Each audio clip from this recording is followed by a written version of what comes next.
ಮೀಸಲಾತಿ ಜಾರಿಗೆ ಒತ್ತಾಯಿಸಿ ಗುಬ್ಬಿ ಪಟ್ಟಣದಲ್ಲಿ ಒಳ ಮೀಸಲಾತಿ ಹೋರಾಟ ಸಮಿತಿ ಹಾಗೂ ಮಾದರ ಮಹಾಸಭಾದಿಂದ ಪ್ರತಿಭಟನೆ ಮಾಡಲಾಯಿತು. ನ್ಯಾಯಮೂರ್ತಿ ಸದಾಶಿವ ಆಯೋಗದ ವರದಿಯಂತೆ ಒಳ ಮೀಸಲಾತಿ ಜಾರಿಗೊಳಿಸಬೇಕು ಎಂದು ಒತ್ತಾಯಿಸಿ ಗುಬ್ಬಿ ಪಟ್ಟಣದ ತಾಲೂಕು ಕಚೇರಿ ಮುಂಭಾಗದ ಡಾಕ್ಟರ್ ಬಿಆರ್ ಅಂಬೇಡ್ಕರ್ ಪ್ರತಿಮೆ ಮುಂದೆ ಒಳ ಮೀಸಲಾತಿ ಹೋರಾಟ ಸಮಿತಿ ಹಾಗೂ ಮಾದರ ಮಹಾಸಭಾ ಪದಾಧಿಕಾರಿಗಳು ಪ್ರತಿಭಟನೆಯನ್ನ ಮಾಡಿದ್ರು. ನಗರದ ಪ್ರವಾಸಿ ಮಂದಿರದಿಂದ ಹೊರಟ ಪ್ರತಿಭಟನಾಕಾರರು ರಾಜ್ಯ ಸರ್ಕಾರ ಹಾಗೂ ಸಚಿವರ ವಿರುದ್ಧ ಧಿಕ್ಕಾರ ಹಾಗೂ ಘೋಷಣೆ ಕೂಗುವ ಮೂಲಕ ತಮ್ಮ ಆಕ್ರೋಶವನ್ನ ವ್ಯಕ್ತಪಡಿಸಿದ್ರು. ಮಾಜಿ ಜಿಲ್ಲಾ ಪಂಚಾಯತ್ ಸದಸ್ಯ ಜಿಎಚ್ ಜಗನ್ನಾಥ್ ಮಾತನಾಡಿ, ಕಳೆದ 35 ವರ್ಷಗಳಿಂದಲೂ ಸಹ ಮಾದಿಗ ಸಮುದಾಯ ಸೌಲಭ್ಯ ವಂಚಿತರಾಗಿದ್ದು ಎಲ್ಲಾ ಕ್ಷೇತ್ರಗಳಲ್ಲೂ ಸಹ ಶೋಷಣೆಗೆ ಒಳಗಾಗುತ್ತಾ ಬಂದಿದೆ. ಮಾದಿಗ ಸಮುದಾಯ ಕೇವಲ ಮಲ ಹೊರಲು, ಬಿಟ್ಟಿ ಚಾಕರಿ, ಸ್ವಚ್ಛತೆ ಮಾಡುವ ಕೆಲಸಕ್ಕೆ ಸೀಮಿತವಾಗಿದೆ. ಅಂದಿನಿಂದಲೂ ಸಹ ಇದುವರೆಗೆ ದಲಿತ ಸಮುದಾಯ ಆರ್ಥಿಕವಾಗಿ, ಸಾಮಾಜಿಕವಾಗಿ, ಶೈಕ್ಷಣಿಕವಾಗಿ ಹಿಂದುಳಿದಿದೆ ಎಂದು ಅವರು ತಿಳಿಸಿದರು. ದಲಿತ ಮುಖಂಡ ಚೇಳೂರು ಶಿವನಂಜಪ್ಪ ಮಾತನಾಡಿದರು. ರಾಜ್ಯ ಸರ್ಕಾರಕ್ಕೆ ಎಚ್ಚರಿಕೆ ಮತ್ತೆ ಡಿಮ್ಯಾಂಡ್ ಗುಬ್ಬಿ ತಾಲೂಕಿಂದ ಕಳಿಸ್ಬೇಕು ಅಂತ ಹೇಳಿ ನಮ್ಮ ತಾಲೂಕು ದಂಡಾಧಿಕಾರಿಗಳಿಗೆ ಒಂದು ಮನವಿ ಪತ್ರ ಕೊಡ್ತಾ ಇದ್ದೀವಿ.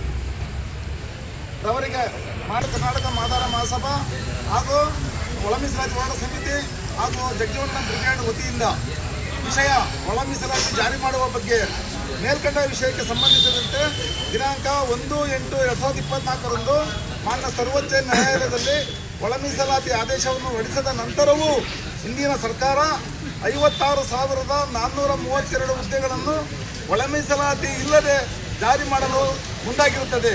ಇದನ್ನು ಖಂಡಿಸಿ ರಾಜ್ಯಾದ್ಯಂತ ನಿರಂತರವಾಗಿ ತೀವ್ರತರವಾದ ಹೋರಾಟ ಮಾಡುತ್ತಿದ್ದರೂ ಸಹ ಇಂದಿನ ಸಿದ್ದರಾಮಯ್ಯನವರ ಸರ್ಕಾರ ಒಳ ಮೀಸಲಾತಿಯನ್ನು ನೀಡದೆ ಹುದ್ದೆಗಳನ್ನು ತುಂಬಲು ಮುಂದಾಗಿರುತ್ತದೆ. ಇದರಿಂದ ಒಳ ಮೀಸಲಾತಿಗಾಗಿ ಹೋರಾಟ ಮಾಡಿರ್ತಕ್ಕಂಥ ಎಡಗೈ ಜನಾಂಗಕ್ಕೆ ಅನ್ಯಾಯವಾಗುವುದರಿಂದ ಈ ಆದೇಶದಂತೆ ಹುದ್ದೆಗಳನ್ನು ಭರ್ತಿ ಮಾಡದೆ ಕೊಡಿಯಾಲ ಮಹದೇವಪ್ಪ, ಚೇಳೂರು ಶಿವನಂಜಪ್ಪ, ಜಿಬಿ ಮಂಜುನಾಥ್ ಸೇರಿದಂತೆ ಇನ್ನಿತರರು ಮಾತನಾಡಿದರು. ರಾಜ್ಯಾಧ್ಯಕ್ಷರಾದಂತಹ ಕೆ.ಎಸ್. ಮುನಿಯಪ್ಪನವರ ಆದೇಶದ ಮೇರೆಗೆ ರಾಜ್ಯದ ಎಲ್ಲ ತಾಲೂಕು ಕೇಂದ್ರಗಳಲ್ಲೂ ತಹಶೀಲ್ದಾರ್ ಅವರ ಮುಖಾಂತರ ರಾಜ್ಯ ಸರ್ಕಾರಕ್ಕೆ ಮನವಿ ಪತ್ರವನ್ನು ಕೊಡ್ತಕ್ಕಂಥ ಒಂದು ಸಭೆಯನ್ನು ಇವತ್ತು ಗುಬ್ಬಿ ತಾಲೂಕಿನಲ್ಲಿ ನಾವೇನು ಮಾಡ್ತಾ ಇದ್ದೀವಿ. ಸುಮಾರು 3 ದಶಕಗಳ ಕಾಲ ಎಲ್ಲ ಮಾದಿಗ ಸಮುದಾಯದ ಹೋರಾಟಗಾರರು ಮನೆ ಮಠಗಳನ್ನ ಬಿಟ್ಟು ಹೋರಾಟ ಮಾಡಿದ್ವು. ಆದರೆ ಆಗಸ್ಟ್ 1, 2024 ಸುಪ್ರೀಂ ಕೋರ್ಟ್ ಆದೇಶದ ಪ್ರಕಾರ ಏನು ಆಯಾ ರಾಜ್ಯ ಸರ್ಕಾರಗಳು ಒಳ ಮೀಸಲಾತಿಯನ್ನು ಮಾಡಬಹುದು ಅಂತ ಹೇಳ್ಬಿಟ್ಟು ಏನು 7th ಬೆಂಚು ನ್ಯಾಯಪೀಠ ನಮಗೇನು ಆದೇಶವನ್ನು ಕೊಡ್ತು ಆಯಾ ರಾಜ್ಯ ಸರ್ಕಾರಗಳಿಗೆ, ಈ ಒಂದು ನಮ್ಮ ಕರ್ನಾಟಕದ ರಾಜ್ಯ ಸರ್ಕಾರ ನಮಗೆ ಹೂವನ್ನೇ ಇಕ್ಕಕ್ಕೆ ಹೊರಟೈತೆ ಹೊರತು ನಮಗೆ ನ್ಯಾಯವನ್ನು ಕೊಡಲಿಕ್ಕೆ ಹೊರಟಿಲ್ಲ. ಇವತ್ತು ಆಂಧ್ರ ಪ್ರದೇಶ, ತೆಲಂಗಾಣ, ಪಂಜಾಬ್, ಹರಿಯಾಣ, ಸಿಕ್ಕಿಂ ಎಲ್ಲ ರಾಜ್ಯಗಳಲ್ಲೂ ಒಳ ಮೀಸಲಾತಿಯನ್ನು ಮಾಡಿದ್ದಾರೆ. ಆದರೆ ನಮ್ಮ ರಾಜ್ಯ ಸರ್ಕಾರದಲ್ಲಿ ಎಲ್ಲ ಏನು ನನ್ನ ಬಲಗೈ ಸಹೋದರರಾದ ಮಂತ್ರಿಗಳು ಇದ್ದಾರೋ ಅವರು ನಮಗೆ ಬೇಕು ಅಂತಲೇ ನಮಗೆ ಅನ್ಯಾಯವನ್ನು ಮಾಡಲಿಕ್ಕೆ ಹೊರಟಿದ್ದಾರೆ. ಯಾಕೆಂದರೆ ರಾಜ್ಯ ಸರ್ಕಾರದ ಮಾನ್ಯ ಮುಖ್ಯಮಂತ್ರಿಗಳ ಮಗನ ಭವಿಷ್ಯಕ್ಕೋಸ್ಕರ, ರಾಜಕಾರಣದ ಭವಿಷ್ಯಕ್ಕೋಸ್ಕರನ ಮಾದಿಗರನ್ನ ತುಳಿದು ಸಾಯಿಸಲಿಕ್ಕೆ ಹೊರಟಿದ್ದಾರೆ ಕರ್ನಾಟಕ ರಾಜ್ಯ ಸರ್ಕಾರ. ಇವತ್ತು ನಾನು ಕರ್ನಾಟಕ ರಾಜ್ಯ ಸರ್ಕಾರಕ್ಕೆ ಒಂದೇ ಒಂದು ಮನವಿ ಏನಂತಂದರೆ, ಇಡೀ ರಾಜ್ಯದಲ್ಲಿ 224 ಕ್ಷೇತ್ರದಲ್ಲಿ ಮಾದಿಗರ ಮತಗಳು ನಿರ್ಣಾಯಕ. ಇವತ್ತೇನು ಪರಮೇಶ್ವರ್ ಗೆದ್ದಿದ್ದಾರೆ, ಅಲ್ಲಿ 69,000 ಮಾದಿಗರು ಹೊರಟಗೆರೆ ಕ್ಷೇತ್ರದಲ್ಲಿ ಅವ್ರಿಗೆ ಓಟಾಗಿ ಗೆದ್ದಿದ್ದಾರೆ. ಅವರು ಯಾವ ರೀತಿ ಋಣ ತೀರಿಸಬೇಕು ಬೇಡ, ನಮಗೆ ಮಾದಿಗರಿಗೆ ಒಳ ಮೀಸಲಾತಿಯನ್ನು ಮಾಡಿ ಎಲ್ಲ ಸಮುದಾಯಕ್ಕೂ ಸಾಮಾಜಿಕ ನ್ಯಾಯವನ್ನು ಕಲ್ಪಿಸಿಕೊಳ್ಳಲು ಪ್ರಯತ್ನ ಮಾಡಬೇಕು. ಎಚ್.ಸಿ. ಮಹದೇವಪ್ಪನೂ ಅಷ್ಟೇ. ಮತ್ತು ಒಂದು ದಿವಸ ನಿರುದ್ಯೋಗಿಗಳು ಹೋರಾಟವನ್ನು ಮಾಡ್ತಾರೆ ಧಾರವಾಡದಲ್ಲಿ. ಆದರೆ 4 ದಶಕಗಳ ಕಾಲ ಮಾದಿಗರು ಹೋರಾಟ ಮಾಡಿದ್ರು ನಮಗೆ ನ್ಯಾಯ ಕೊಡಲ್ಲ. ಇದರಲ್ಲಿ ಇವರು ಯಾರೋ ಎಚ್.ಸಿ. ಮಹದೇವಪ್ಪ, ಪರಮೇಶ್ವರು, ಪ್ರಿಯಾಂಕರ್ಗೆ ಮತ್ತು ಇವರೆಲ್ಲ ಒಂದು ಸಭೆ ಮಾಡ್ತಾರೆ ನಿರುದ್ಯೋಗಿಗಳು ಹೋರಾಟ ನಡೆಸಬೇಕಾದ್ರೆ. ಅಲ್ಲಿ ಮಾಡಿಬಿಟ್ಟು ಒಂದೇ ಸಭೆ, ಇದು ನಮಗೆ ಸಿಕ್ಕಂಥ ಅವಕಾಶ, ಇದನ್ನೇ ನಾವು ಉಪಯೋಗಿಸ್ಕೊಂಡು 56,412 ಹುದ್ದೆಯನ್ನು ನಾವು ತುಂಬಬಹುದು. ತುಂಬಿದ್ರೆ ಅದಕ್ಕೆ ಮಾದಿಗರಿಗೆ ಒಳ ಮೀಸಲಾತಿಯಲ್ಲಿ ಅವಶ್ಯಕತೆ ಇರಲ್ಲ. ನಾವು ಇದನ್ನು ಎಲ್ಲ ಸಮುದಾಯಕ್ಕೂ ಎತ್ತುಕಟ್ಟಿ ಮಾದಿಗರು ಹೋರಾಟಕ್ಕೆ ಬಿಡ್ತಾರೆ.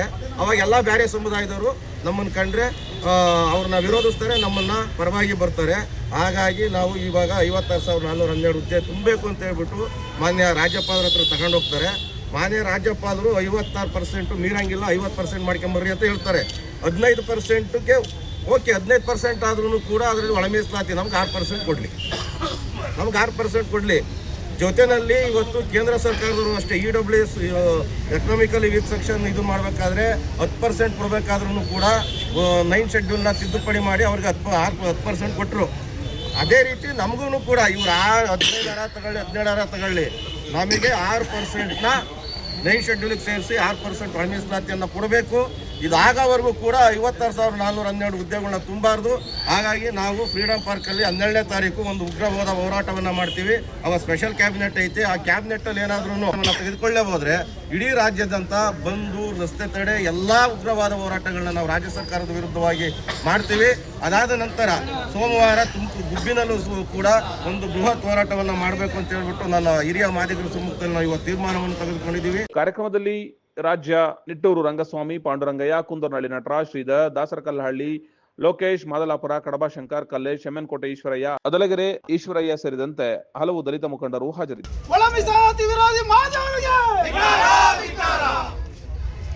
ನಿಮ್ಮ ಭವಿಷ್ಯದ ಹೂಡಿಕೆಗೆ ಸ್ಮಾರ್ಟ್ ಆಯ್ಕೆ ಬೇಕಾ?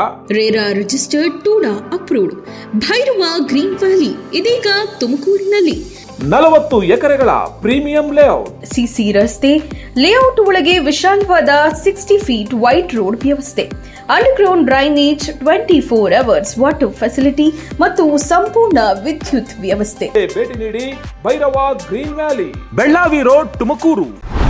ಚಾಲುಕ್ಯ ನ್ಯೂಸ್, ಜನರಿಗೋಸ್ಕರ.